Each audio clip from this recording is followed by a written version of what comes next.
Sir, ST संपाच्या बाबतीत काल ऐतिहासिक निर्णय देण्यात आलेला आहे, त्यावर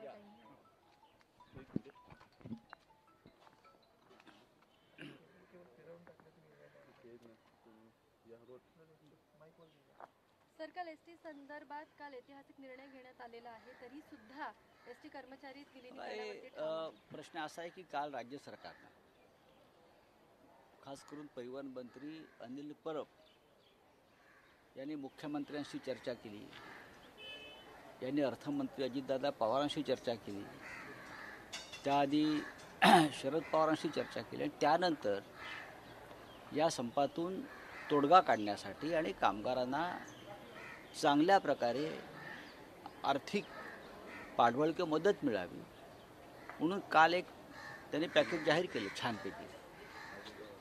आणि मला असं वाटतं की परिवहन मंत्र्यांनी जे काही आकडे दिलेले आहेत, साधारण कमीत कमी 5,000 रुपये पगार वाढ आहे, ते 24,000 रुपयापर्यंत आहे. आणि शिवाय याची तरतूदसुद्धा राज्य सरकार करणार आहे असं मी वाचलं. आणि तरीही जर कामगारांचे नेते, मी कामगार म्हणत नाही, कामगारांचे नेते आणि त्या नेत्यांना पाठबळ देणारे काही राजकीय पक्ष, विरोधी पक्ष, हे जर संप चिघळवत ठेवणार असतील तर ते हजारो कामगारांचं आणि त्यांच्या कुटुंबाचं नुकसान करत आहे.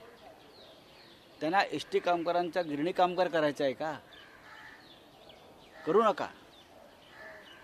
राज्य सरकार आणि राज्याचे मुख्यमंत्री आम्ही सगळे लोक कामगारांच्या बाबतीत अत्यंत संवेदनशील आहोत. कारण महाराष्ट्र जो है की बात नहीं करता हूँ, ये डेडलॉक ख़त्म हो जाएगा. कामगार संगठन में कुछ लोग ऐसे नेता वर्कर चाहते हैं कि काम पर जाए. एक बहुत बड़ा पैकेज कल सरकार ने ऐलान किया है, ऐतिहासिक है.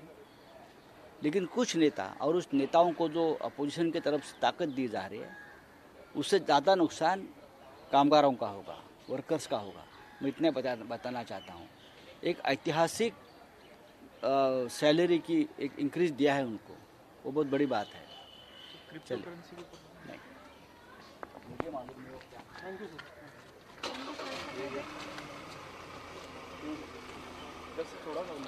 जो आहे मुंबई हे कामगारांच्या, शेतकऱ्यांच्या लढ्यातून आम्हाला मिळाले. कष्टकऱ्यांचं नुकसान व्हावं असं आमचं सरकार कधीही विचार करणार नाही.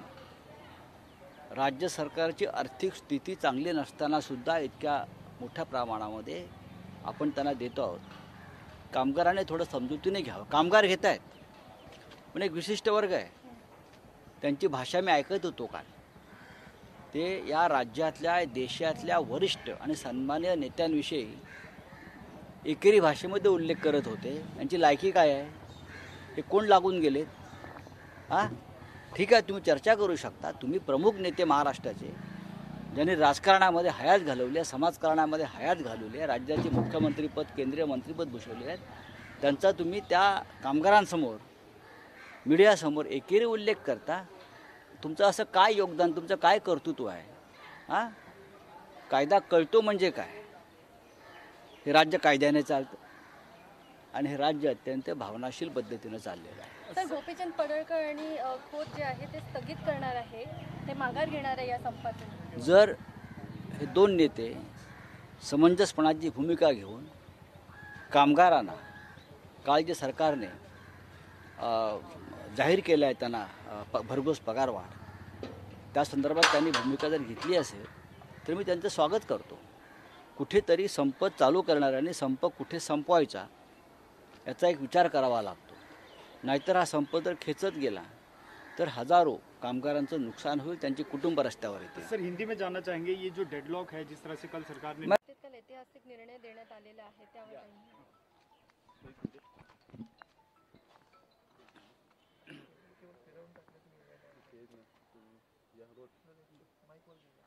सर, काल एसटी संदर्भात काल ऐतिहासिक निर्णय घेण्यात आलेला आहे, तरी सुद्धा एसटी कर्मचारीच विलिनीकरणावरती प्रश्न असा आहे की काल राज्य सरकारनं खास करून परिवहन मंत्री अनिल परब यांनी मुख्यमंत्र्यांशी चर्चा केली, यांनी अर्थमंत्री अजितदादा पवारांशी चर्चा केली, त्याआधी शरद पवारांशी चर्चा केली आणि त्यानंतर या संपातून तोडगा काढण्यासाठी आणि कामगारांना चांगल्या प्रकारे आर्थिक पाठबळ किंवा मदत मिळावी म्हणून काल एक त्यांनी पॅकेज जाहीर केलं छानपैकी.